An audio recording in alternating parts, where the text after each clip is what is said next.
کسی زمانے میں سیارہ ڈائجسٹ کے اندر تقسیم ہند کی قبر کی کہانی چھپی تھی کہ قبر کھودتے کھودتے ساتھ والی قبر کھل گئی، تو لوگوں نے دیکھا کہ کفن بھی میلا نہیں ہوا۔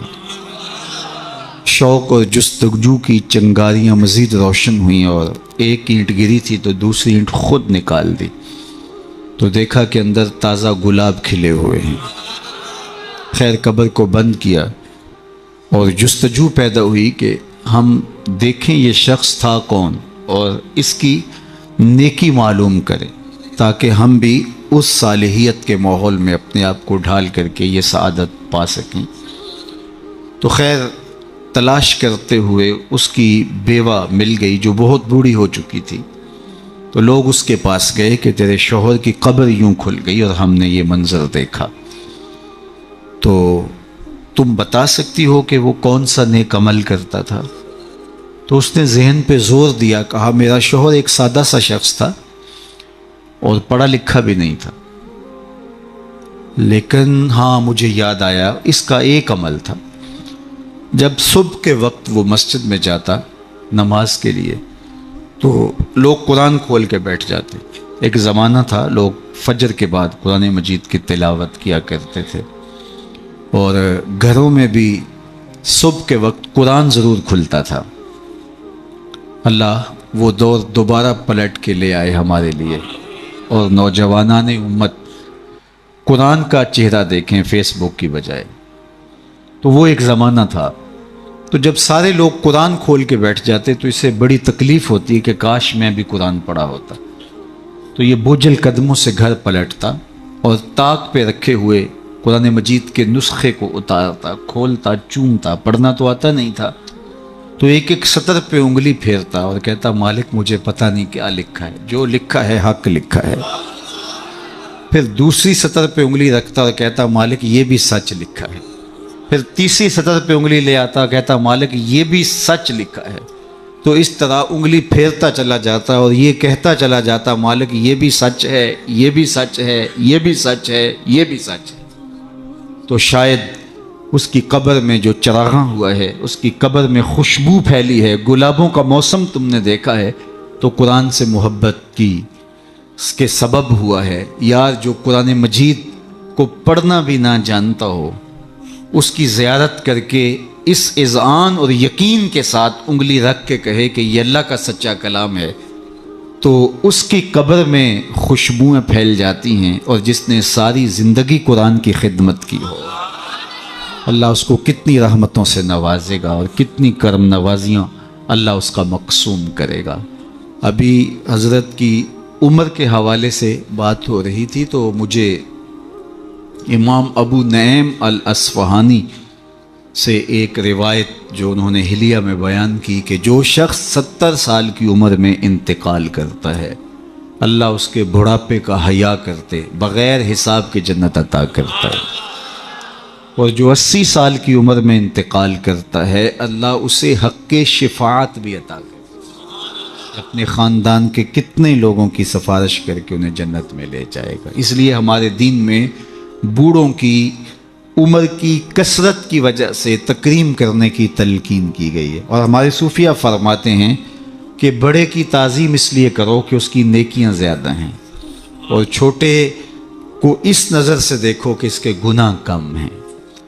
جب ہم یہ دیکھنا شروع کر دیں گے اور اس طرح سے سوچنا شروع کر دیں گے تو پھر ہمیں کسی شخص میں پاپ اور عیب دکھائی نہیں دیں گے۔ ہمارا مطمع نظر، ہمارا انداز نگاہ یہ ہے کہ ہم دوسروں کی طرف عیب کی نسبت کرتے ہیں اور سمجھتے ہیں کہ ہم دودھ کے دھلے ہوئے ہیں، جبکہ کسی کی طرف انگلی اٹھانے سے قبل یہ سوچنا چاہیے کہ باقی ساری انگلیاں اپنی طرف اٹھ رہی ہیں۔ تو اپنے آپ کو ستھرا بتانے کی بجائے لوگوں کو اس نظر سے دیکھو کہ وہ پاک ہیں، اور اللہ تعالیٰ نے بالخصوص جو میں نے عرض کیا یہ بات ضمناً آ گئی کہ بڑھاپے کا حیا کیا ہے۔ حضرت بایزید بسطامی کی 72 سال کی عمر میں ان کا وصال ہوا، تو جب قبر میں گئے تو بعد میں کسی کو خواب میں ملے تو اس نے کہا کہ سناؤ کیا ماجرا ہوا؟ کہا میرے مالک نے مجھے جب حاضر ہوا تو کہا اے بوڑھے بتا میرے پاس کیا لے کر آیا ہے؟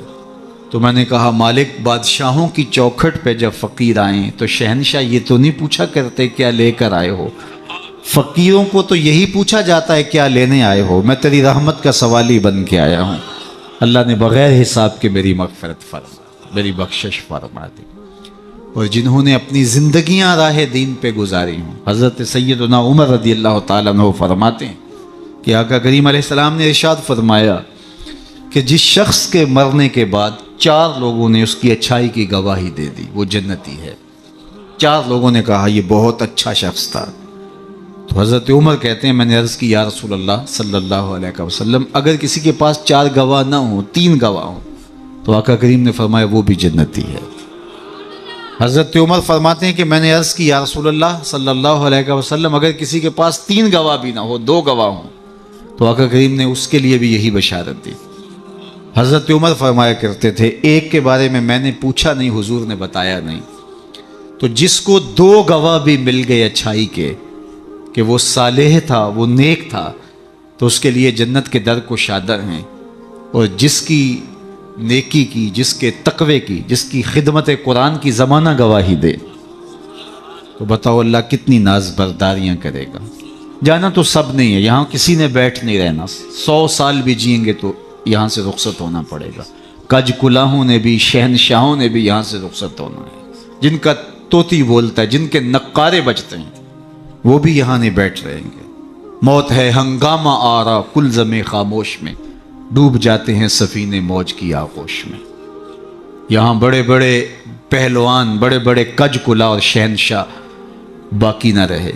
کسی نے دیکھا مقدونیہ میں ایک بوڑھی عورت ایک قبر پہ بیٹھی ہے، تو کہا کہ یہاں کیا کر رہی ہو؟ کہا یہاں میرا بیٹا سکندر دفن ہے۔ اس نے کہا کہ بڑھیا یہاں کئی سکندر آئے اور چلے گئے، تو یہ دنیا یہاں کسی نے نہیں بیٹھ رہنا، سب نے چلے جانا ہے، لیکن جانے کے انداز بھی نرالے ہوتے ہیں۔ ایک وہ ہوتے ہیں کہ جب جاتے ہیں تو لوگ کہتے ہیں خس کم جہاں پاک جان چھوٹی، اور بہت بات لوگ کریں گے اور مروتاً کچھ کہیں گے بھی، تو بعض کہتے ہیں جی ساڑھے نال تے چنگائی سی، مطلب کیا ہے کہ وہ اچھا آدمی نہیں تھا، سر میرے ساتھ اس نے زیادتی نہیں کی، ہمارے ساتھ تو اچھا ہی تھا۔ تو وہ کیسا شخص ہے کہ جس کے بارے میں اچھائی کے لفظ بولنے کے لیے بھی لفظوں کو تراشنا پڑے کہ لوگ کہیں کہ یہ غلط بیانی کر رہا ہے، اور وہ کتنا خوش نصیب ہے کہ جس کی تعریف کرتے ہوئے بے جھجک لفظ بولنے سے جو ہے وہ انسان شرمندگی محسوس نہ کرے کہ اس کی زندگی اس طہارت میں، اس پاکیزگی میں، اس عفت میں بسر ہوئی کہ اس نے ساری زندگی راہ خدا میں زندگی گزار دی۔ تو جاتے سبھی ہیں لیکن کسی کا جانا سرخروئی کا جانا ہوتا ہے۔ موت کسی کے لیے بھیانک خواب ہوتا ہے اور کسی کے لیے یہ خوشگوار اور خوبصورت انداز ہوتا ہے، وصل حبیب کا ذریعہ ہوتا ہے۔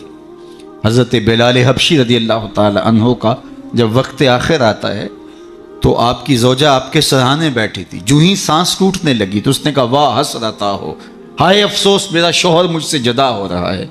تو حضرت بلال حبشی نے پلٹ کے دیکھا اور اپنی زوجہ سے کہا یہ تم کیا بول رہی ہو؟ کہا ہاں آپ مجھ سے جدا ہو رہے ہیں۔ فرمایا یہ حسرت برے لمحے نہیں ہے، یہ دکھ کی کہانی نہیں ہے، بلکہ میں تو اپنے آقا محمد عربی سے ملنے جا رہا ہوں۔ تو یہ وصل محبوب کا ذریعہ ہے۔ حضرت یعقوب علیہ السلام، حضرت ابراہیم علیہ السلام کے پاس جب ملک الموت آئے اللہ کی طرف سے پیغام لے کر کے، تو انہوں نے کہا کہ میں قبض روح کے لیے آیا ہوں۔ حضرت خلیل نے کہا کہ عجیب بات ہے، میرا رب مجھے اپنا خلیل بھی کہتا ہے، خلیل کہتے ہیں گوڑے یار کو، تو میرا رب مجھے اپنا خلیل بھی قرار دیتا ہے، اور کیا کوئی یار بھی یار کی موت چاہتا ہے؟ اور تمہیں قبض روح کے لیے بھیجا؟ کہا میں تو حکم کا پابند ہوں، عبد معمور ہوں، بارگاہ ہزدی میں دوبارہ حاضر ہوئے، تیرے بندے کے پاس حاضر ہوا تھا، اور یہ میسج ہے تیرے بندے کا تیرے نام کہ کیا کوئی یار بھی یار کی موت چاہتا ہے؟ تو کہا اے اسرائیل پھر جا میرے خلیل کو میرا سلام دے اور کہے کبھی ایسا بھی ہوا ہے یار یار کو بلائے اور وہ ملنے بھی نہ آئے؟ تو روح بے چین ہو گئی، کہا دیر نہ کر جلدی قبض کر لے۔ تو یہ تو اس لمحے کے انتظار میں ہوتے ہیں، موت میں فرق ہوتا ہے. رومی نے بڑی خوبصورت مثال سے دونوں اموات کا ذکر کیا ہے. اس شخص کی کہانی جو اس دنیا میں عیش و عشرت کر کے آخرت کو بھول جاتا ہے، اور اس شخص کی کہانی جس کا مطمع نظر آخرت ہوتی ہے اور وہ اس دنیا کو آخرت کے لیے گزارتا ہے، چونکہ یہ آخرت کی کھیتی ہے. یہ بوائی کا موسم ہے، آخرت کٹائی کا موسم ہے. بوائی کے موسم میں جو کسان مٹی سے مٹی ہو جاتا ہے، سحری کے وقت اٹھتا ہے، کھیتوں میں ہل جوتتا ہے، جڑی بوٹیاں تلف کرتا ہے، بیج ڈالتا ہے، سہاگا دیتا ہے، پانی ڈالتا ہے، تو کٹائی کے موسم میں فصل بھی وہی اٹھاتا ہے. اور جو بوائی کے موسم میں کلف لگے لباس پہن کے گھومتا ہے، آوارگی کرتا ہے، سحری کے وقت اٹھ نہیں پاتا، کھیتوں کو جاتا نہیں، جڑی بوٹیاں تلف نہیں کرتا، تو کٹائی کے موسم کے اندر اس کے ہاتھ کچھ نہیں آتا. یہ مزرع الاخرہ ہے، یہ بوائی کا موسم ہے، آخرت کٹائی کا موسم ہے. تو جس نے اس زندگی کو آخرت کے لیے گزارا اور دیکھا کہ میں اس دنیا پہ آیا کیوں ہوں، مقصد زندگی کیا تھا، مقصود زیست کیا تھا، کیوں اس دنیا پہ میں آیا ہوں، تو وہی سرخرو اور کامیاب ہے. رومی کا انداز تمثیل کا ہے اور وہ سادہ لفظوں میں بات کرتے ہیں، روح تک اتر جاتی ہے. اور یہ ان کو اللہ نے ملکہ عطا کیا ہے. اور یہی کمال ہوتا ہے. یہ نہیں ہے کہ 3 گھنٹے کی تقریر ہو اور نتیجہ کچھ بھی نہ نکلے. بات یہ ہے کہ آپ بات کریں لیکن بات روح میں کھبتی چلی جائے، لہو خورشید کا ٹپکے اگر ذرے کا جگر چیرے. تو حضرت رومی کو یہ فن آتا ہے. وہ سوز و ساز کی کائنات کا بادشاہ، اور وہ تمثیل سے بہت ادق اور دقیق مسائل سمجھانے کا فن جاننے والا اس بہت بڑی حقیقت کو ایک مثال سے سمجھاتے ہیں.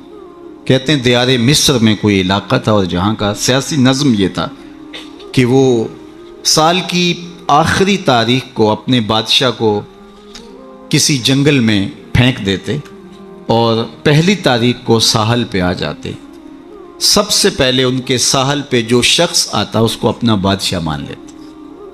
کہیں جمہوری طریقہ ہوتا ہے، کہیں صدارتی نظم ہوتا ہے، ان کا نظام یہ تھا رکھا تھا. اور جو بھی تخت نشین ہوتا وہ بھول جاتا کہ میرے ساتھ کیا ہونے والا ہے. اس کو پہلے دن بتا دیتے کہ 1 سال کے لیے تو تخت نشین رہے گا اور اس کے بعد تجھے اس جنگل میں پھینک آئیں گے جو جزیرے کے دوسری سمت ہے، اور اس میں موذی جانوروں کا رین بسیرا ہے اور تھوہر اور کانٹے دار درخت ہیں. لیکن وہ بھول جاتا وہ تخت کی لذتیں اور اس کا سرور اور اس کا نشہ ہی ایسا ہوتا، اسے یاد ہی نہ رہتا کہ سال کے بعد میرے ساتھ کیا ہونے والا ہے. اور جو ہی سال کی آخری تاریخ ہوتی زنجیروں میں جکڑ کے ادھر پھینکتے پھر روتا ہے مجھے تم کہاں لے جا رہے ہو. ایک مرتبہ وہ اپنا پرانا بادشاہ پھینک کر کے نیا بادشاہ لینے ساحل پہ آئے تو جو شخص سب سے پہلے ساحل پہ اترا وہ تاجر شخص تھا. اس کے گلے میں پھولوں کے ہار ڈالے، گارڈ آف آنر پیش کیا. اس نے کہا یہ کیا ہے میرے لیے؟ کہا کہ یہ ہمارا دستور ہے، ہم سال کی پہلی تاریخ کو یہاں سے حکمران لیتے ہیں اور آخری تاریخ کو دوسری جانب پھینک آتے ہیں. اس نے کہا اتنا بھیانک انجام ہے تو میں تمہارا بادشاہ بننے کے لیے تیار نہیں. اس نے کہا تو چاہے نہ چاہے باندھ کے بھی تخت پہ بٹھانا پڑا، یہ ہمارا ضابطہ ہے. عجیب کہانی. اس نے کہا میں تو تاجرانہ غرض سے آیا ہوں، میں تو کوئی امور سلطنت اور سیاست سے آگاہ ہی نہیں ہوں. اس نے کہا ہمارے بندے لگے قوانین ہیں، اس کے ساتھ آپ نے کام کرنا ہوگا. اور اس نے کہا ہر صورت میں جو ہے وہ تجھے یہ کرنا پڑے گا. پھنس گیا. اس نے کہا اچھا مجھے یہ بتاؤ کہ سال بھر میری بات تو مانو گے؟ انہوں نے کہا ہاں آپ حکمران ہیں لیکن آپ قوانین میں تحریف نہیں کر سکتے، ترمیم نہیں کر سکتے، تبدیلی نہیں کر سکتے. البتہ آپ کے انتظامی امور ماننے کے لیے ہم پابند ہیں. اس نے کہا ٹھیک ہے کوئی بات نہیں. تخت پہ بیٹھ گیا. رومی لکھتے ہیں کہ جو بھی تخت پہ بیٹھتا اور بغیر کسی محنت کے، بغیر کمپین چلائے، بغیر الیکشن لڑے تو وہ تو پھر بھول جاتا خوشی سے اور عیش و عشرت کرتا. لیکن یہ پہلا شخص تھا جب تخت نشین ہوا تو اس نے کہا بلدیہ کے ملازمین بلائے جائیں. بلائے گئے. کہا جاؤ اس جنگل میں جہاں بادشاہوں کو پھینک کے آتے ہو وہاں کے کانٹے اور جھاڑیاں کاٹو. اور پولیس کے کمانڈوز بلائے. کہا جاؤ وہاں جا کے جو موذی جانور ہیں ان کو قتل کر دو. معمار بلائے. کہا جا کے وہاں خوبصورت محل بناؤ.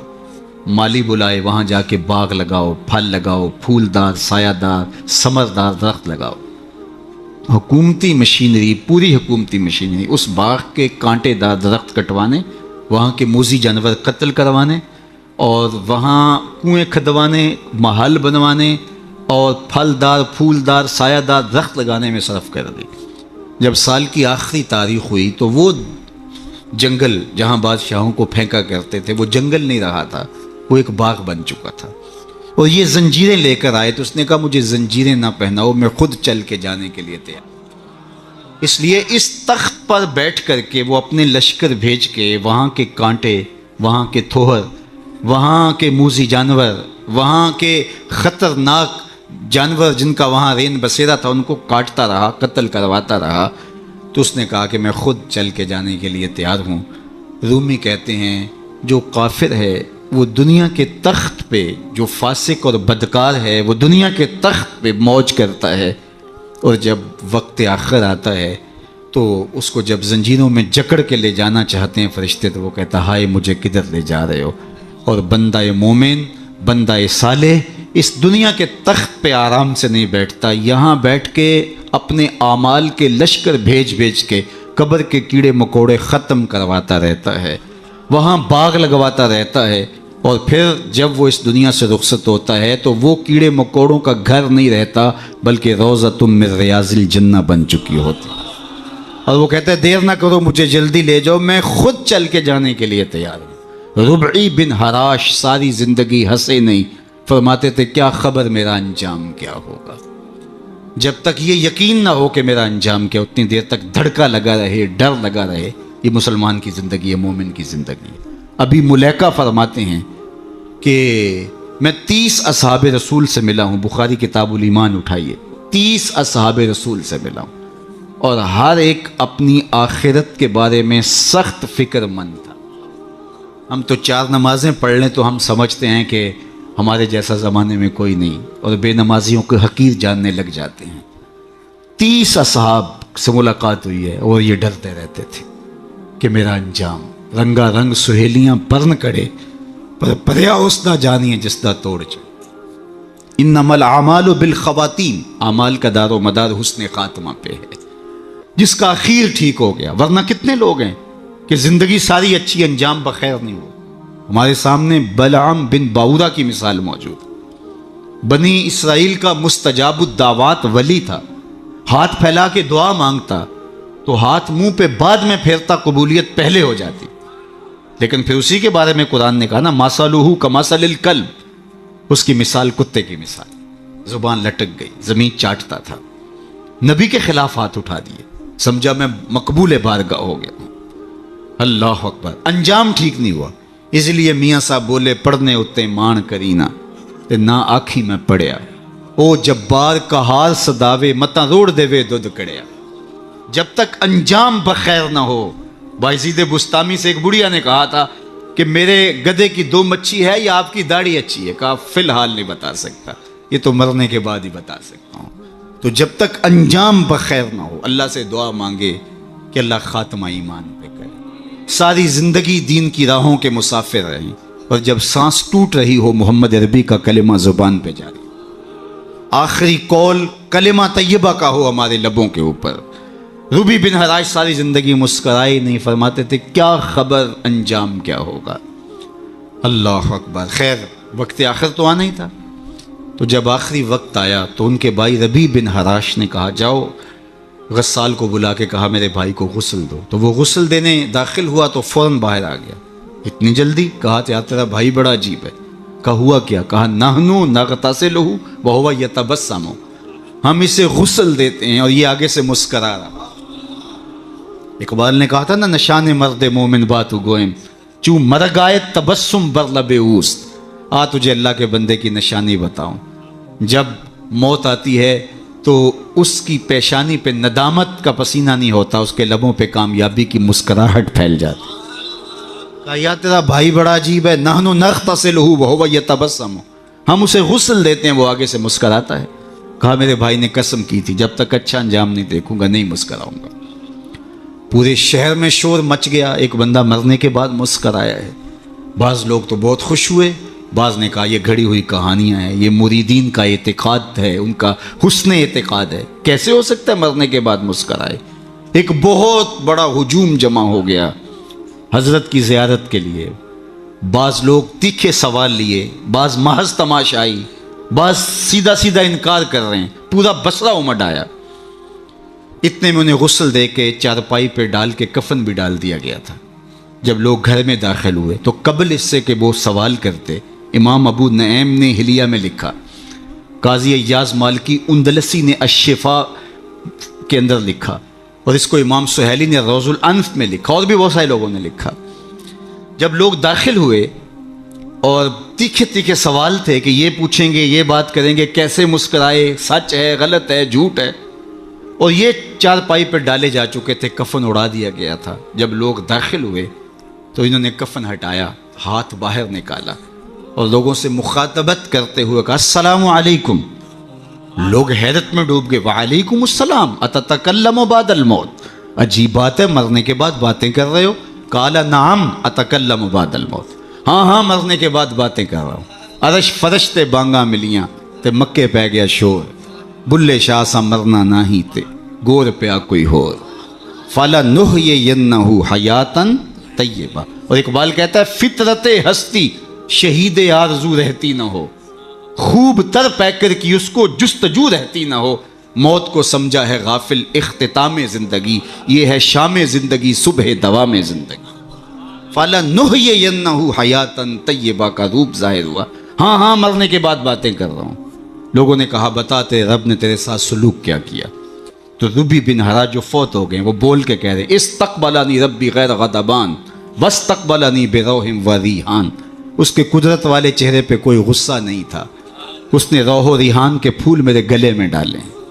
لوگوں نے باتیں پوچھنا شروع کر دیں، شکر ہے کوئی مرنے والا بول پڑا، کوئی ادھر کی بات کر رہا ہے، ادھر کی بات پوچھ رہا ہے۔ جب سلسلہ کلام طول پکڑنے لگا تو ربی بن ہراش لکھتے ہیں، ربی بن ہراش کہتے ہیں کہ اجلوا بی ولا تؤخروا بی لان ابا القاسم ينتظر علی الصلاۃ، دیر نہ کرو مجھے جلدی قبرستان میں لے جاؤ، تم مجھے باتوں میں لگا رہے ہو، امام الانبیاء میرے جنازے کا انتظار کر رہے۔ اگر اپنی زندگی اس کی رضا کے مطابق گزارے گا تو تمہارا وہاں انتظار ہوگا۔ مرنے کا فرق ہے، ہر کوئی مرتا ہے، لیکن یہ مرنا جو یاد الہی میں اپنے آپ کو ڈبو دے، اور مرنے سے قبل جو مر جائے، موتو قبل ان تموتو، صوفیہ تو یہی کہتے ہیں نا کہ مرنے سے قبل مر جاؤ، تو جب مرنے سے ہی قبل مر جائے تو الجبرے کا قاعدہ ہے نا کہ نفی جب نفی سے ضرب کھاتی ہے تو جمع کی صورت میں جواب آتا ہے۔ تو جو پہلے ہی مرا ہوا تھا، اپنے آپ کو، اپنے نفس کو اس نے مار دیا، اپنی خواہشات کو ترک کر دیا، تو وہ موتو قبل ان تموتو کے زمرے میں تھا، تو پھر موت کو موت آئی تو نفی سے ٹکرائی تو حیات بن گئی، تو یہ حیات طیبہ کی صورت بن کے سامنے آئی اور ابھری۔ اس لیے اللہ والے قبروں میں جا کر بھی جو ہے وہ ایک حیات طیبہ اور ایک زندگی، پاکیزہ زندگی کا نور پاتے ہیں، اور اللہ تعالیٰ ان کے ذریعے سے لوگوں کی فیض رسانی کا سامان کرتا ہے، ورنہ دنیا کے اوپر آئے، آ کے چلے گئے، آج ان کا نام و نشان بھی نہیں ہے۔ جن کے طوطی بولتے تھے، نقارے بجتے تھے، آل ساسان 3150 سال ایران پہ حکومت کرتے رہے، آج آل ساسان کا دنیا نام بھی نہیں جانتی۔ مشتاق نے کہا تھا مٹ گیا مشتاق دل سے رنگے یاد رفتگاں، پھول مہنگے ہو گئے قبریں پرانی ہو گئی۔ قبروں کے نشان بھی یاد نہیں ہوتے۔ پوتے کو لے کر کے دادا جاتا ہے، تمہارے پردادا کی یہاں کر کے کہیں قبر ہوتی تھی، اور قبر بارش کے آثار مٹا چکے ہوتے ہیں، وہ ڈھونڈتا پھرتا ہے قبر کہاں تھی، نشان بھی باقی نہیں رہتے۔ لیکن جنہوں نے اپنی زندگیاں اللہ کے نام پہ گزاری ہوتی ہیں، دیکھیے ہزار سال بیت گئے، آج بھی ان کی قبر پہ چراغاں ہو رہا ہے۔ کیسی رونقیں اور کیسی تازگیاں اور کیسی فرحتیں۔ آپ لاہور جاتے ہیں نا تو راوی کے اس پار جہانگیر کا مقبرہ ہے، وہاں دن کو جائیں یا شام کو آپ کو حسرتیں برستی دکھائی دیں۔ اب ایک پارک بن گیا جس کے دم سے تھوڑی سی رونق ہے، لیکن احاطہ مزار پہ اگر آپ جائیں تو وہاں آپ کو قرآن پڑھنے والے لوگ موجود نہیں ملیں گے، تاش کھیلنے والی ٹولیاں بیٹھی نظر آئیں گی، وہاں آپ کو تازہ گلاب نہیں ملیں گے، وہاں آپ کو جانوروں کی بینٹیں پڑی ہوئی نظر آئیں گی۔ وہ مطلق العنان حکمران بر صغیر پاک و ہند کا آج حسرت نے برس. بالکل اس کے ساتھ ملکہ نور جہاں کا مقبرہ ہے. جب بادشاہ تخت پہ بیٹھتا تھا تو ملکہ پیچھے بیٹھتی تھی، اور بادشاہ کا فیصلہ اسے کوئی پسند نہیں ہوتا تو پیچھے سے کمر ٹھونکتی، بادشاہ فیصلہ تبدیل کر دیتا. جس کے اشارہ ابرو پر ہندوستان کی تقدیر کے فیصلے لکھے تھے، نیچے اندھیرے میں اس کی بھی قبر ہے. اور ان کی اپنی بیٹی زیب النساء کا شعر لوح مزار پہ کندہ ہے: بر مزار ماں غریباں نہ چراغ نہ گلے، نہ پرے پروانہ سوزت نہ صدائے بلبلے. ہم غریبوں کی قبر پہ نہ کوئی چراغ جلانے آئے گا، نہ کوئی پھول ڈالنے. آج غریب بنے ہیں. جو بر صغیر کی پوری راجدھانی کے مالک تھے آج غریب بنے. بر مزار ماں غریباں، یہ شہزادی کا شعر ہے. بر مزار ماں غریباں نہ چراغ نہ گلے، نہ پرے پروانہ سوزت نہ صدائے بلبلے. نہ بلبل گیت گانے آتا ہے اور نہ پروانہ پر جلانے آتا ہے. یہ میں بادشاہوں کی کہانی سنا رہا ہوں. یہ راوی کے اس پار کی کہانی ہے. اب راوی کا پل پار کر جائیں. ایک لوح مزار ادھر بھی ہے. یہاں تو لکھا ہے بر مزار ماں غریباں نہ چراغ نہ گلے، اور وہاں لکھا ہے گنج بخش فیض عالم مظہر نور خدا، نا کساں را پیر کامل کاملاں را رہنما. اب میں نے اور آپ نے دیکھنا ہے ہم کس زمرے میں آنا ہے، کن کے ساتھ جڑنا ہے، کن سے وابستگی اختیار کرنی ہے، کس دائرے میں آنا ہے. سلطنت روم کا شہنشاہ، اس دور کی سپر طاقت. لیکن اگر میں آپ سے پوچھوں جس زمانے میں میرے حضور آئے تھے اس زمانے کے خاقان کا نام کیا ہے، تو آپ میں سے کوئی بتا سکتا ہے؟ میں علماء کو چھوڑتا ہوں، تاریخ کا گہرا مطالعہ کسی کا ہو تو الگ بات ہے. لیکن اگر پوچھوں جس دور میں میرے حضور آئے اس دور کے خاقان کا نام کیا تھا، شاید کوئی نہ بتا سکتا. اچھا میں پوچھتا ہوں اس دور کے کیسر کا نام کیا تھا؟ اس دور کا ٹرمپ تو وہی تھا نا، لیکن آج اس کا نام کوئی بھی نہیں جانتا. چلو میں پوچھتا ہوں اس دور کے کسرا کا نام کیا تھا؟ سوائے تاریخ کے طالب علموں کے کوئی نہیں بتا سکے گا. چلو میں یہ پوچھتا ہوں، اور اس مجلس میں موجود سب سے کم عمر بچے سے پوچھتا ہوں کہ جس زمانے میں میرے حضور آئے میرے حضور کے مؤذن کا نام کیا ہے؟ تو وہ سر اٹھا کے بلال حبشی کا نام لے گا. یار اس دور کی سپر طاقت کے مطلق العنان حکمران کا نام تو زمانے کو یاد نہیں ہے.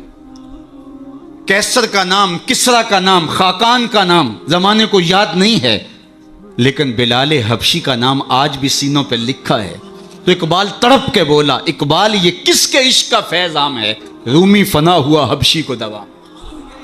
شہنشاہ روم کا نام بھی زمانے کو یاد نہیں، رومی فنا ہوا حبشی کو دوام ہے. تو دوام محمد عربی کے قدموں میں ہے. سارا نور اسی چوکھٹ پہ ہے، سارے اجالے اور ساری روشنیاں حضور علیہ السلام کے قدموں سے پھوٹتی ہیں. تو جب سارا نور ملتا ہی یہاں سے ہے، سارے اجالے اسی دہلیز سے خیرات کی صورت میں میسر آتے ہیں، تو وہ اپنی ساری زندگی حضور کے نام پہ لگا.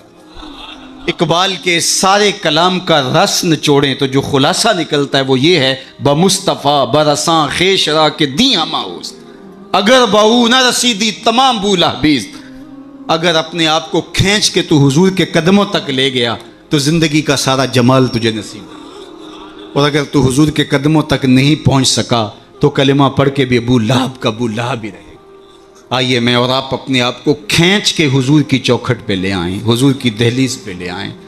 ہمارے یہ سادات، یہ علماء، یہ پیران عظام، یہ بزرگان دین اسی پیغام کو لے کر کے میدان عمل میں موجود ہیں. اپنی زندگیاں انہوں نے اسی لیے وقف کی ہیں کہ لوگوں کو حضور سے جوڑا جائے، حضور سے وابستگی، آقا کریم سے دل بستگی، حضور سے تعلق خاطر قلبی ربط پیدا ہو جائے. اور یہ جتنا مضبوط ہوگا زندگی اس قدر ہی جمال پرور ہوتی چلی جائے گی. اللہ جل شانہ اپنی خاص عنایات کا حظ وافر اس آستان نور پہ شامل فرمائے، اور ہمارے قبلہ شاہ صاحب زیدہ مجدہو کو، ان کے برادران کو، ان کے خاندان کے جملہ افراد کو والد گرامی کے سائے کے اٹھ جانے سے جو کمی پیدا ہوئی، واقعہ ہوئی، اللہ اس پر انہیں توفیق صبر دے.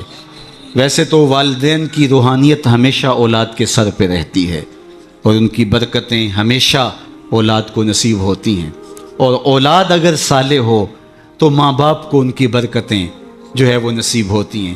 جو 3 چیزیں چھوڑ کر جاتا ہے کوئی شخص، جو خاص طور پہ ایک حدیث میں آئی، اس میں وَوَلَدٌ صَالِحٌ يَدْعُو لَهُ، وہ اولاد ہے جو ماں باپ کے لیے دعائیں کرتی ہے. تو مجھے بتاؤ وہ والد کتنا خوش نصیب ہے جو اس مسجد کے قرب میں لیٹا ہوا ہے، کہ جن کی اولاد اور ان کے ماننے والے ان کے لیے دعاؤں کے سلسلے کو کبھی رکنے نہیں دیتے، اور کس قدر ان کے لیے محبتوں کی خوشبو اور پیار کی مہک ہے جو پھیلتی رہے گی، اور ان کی قبر میں ان کے اپنے جو ہے وہ لے جائے ہوئے اعمال اور قرآن کی محبت اور حضور سے نسبی نسبت وہ ان کے لیے کافی ہے۔ لیکن یہ اولاد کی طرف سے تحفہ روزانہ پھولوں کی شکل میں، گجروں کی صورت میں اور دعاؤں کی شکل میں جو ان کو پہنچتا رہے گا، تو وہ کتنے آسودہ ہوں گے، کتنے خوش ہوں گے، اور برزخ کے جہان کے اندر جو ہے وہ اپنے دوسرے لوگوں کو کس طرح فخر سے کہہ رہے ہوں گے کہ یہ آج تحفہ میری اولاد نے مجھے بھیجا، یہ صبح کو بھی بھیجا تھا، دوپہر کو بھی بھیجا ہے، شام کو بھی بھیجیں گے، اور وہ وہاں بانٹتے رہیں گے اور نور و نکھت پھیلاتے رہیں گے۔ اس طرح اپنی اولادوں کو نیکی کی اور صالحیت کی راہوں پہ لگاؤ کہ مرنے کے بعد تمہاری قبر میں بھی چراغ ہوں، ورنہ ایسا نہ ہو کہ تمہاری اولاد تمہارا جنازہ بھی نہ پڑھ سکے۔ میں کتنے لوگوں کو جانتا ہوں جن کی اولاد نے اپنے ماں باپ کا جنازہ نہیں پڑھا۔ آپ کہیں گے یہ بہت بد قسمتی ہے، ہم نے تو نہیں سنا۔ ایسے لوگوں کو آپ بھی جانتے ہیں، یہ وہ لوگ ہیں جنہیں جنازہ آتا نہیں ہے، اور ساری زندگی لوگوں کے جنازوں میں رسماً کھڑے ہوتے ہیں، پھر ایک دن وہ رسم اپنے باپ اور اپنی ماں، اپنے بھائی، اپنی بیوی، اپنے بچوں کے لیے بھی ادا کرنا پڑتی ہے۔ اور مجھے بتاؤ وہ شخص کتنا بدبخت ہوگا کہ جو اپنے باپ یا اپنی ماں کے جنازے پہ کھڑا ہو جنازہ نہیں پڑھ پاتا، رسماً کھڑا ہے دکھلاوے کے لیے، اور وہ کتنا خوش نصیب باپ ہے جس کا جنازہ اس کا بیٹا پڑھا رہا ہے، جس کے لیے اس کا بیٹا دعائیں کر رہا ہے، اور اس کا بیٹا اس کے لیے سحری کے وقت اٹھ کے آنسو بہا کے مغفرت و بخشش اور غفران کی التجائیں اللہ کی بارگاہ میں پیش کر رہا ہے۔ تو اپنی اولادوں کو صالحیت کے سائے میں لاؤ، نیک لوگوں کی صحبت میں رکھو، پاک لوگوں کے پاس بیٹھنا اٹھنا سکھاؤ، ان کو دین کی تعلیم دلواؤ، اور ان کو اچھے کردار کا حامل بناؤ، تاکہ قبر میں بھی چراغاں رہے اور دنیا کے اندر بھی سکھ اور قرار اور تسکین نصیب ہو۔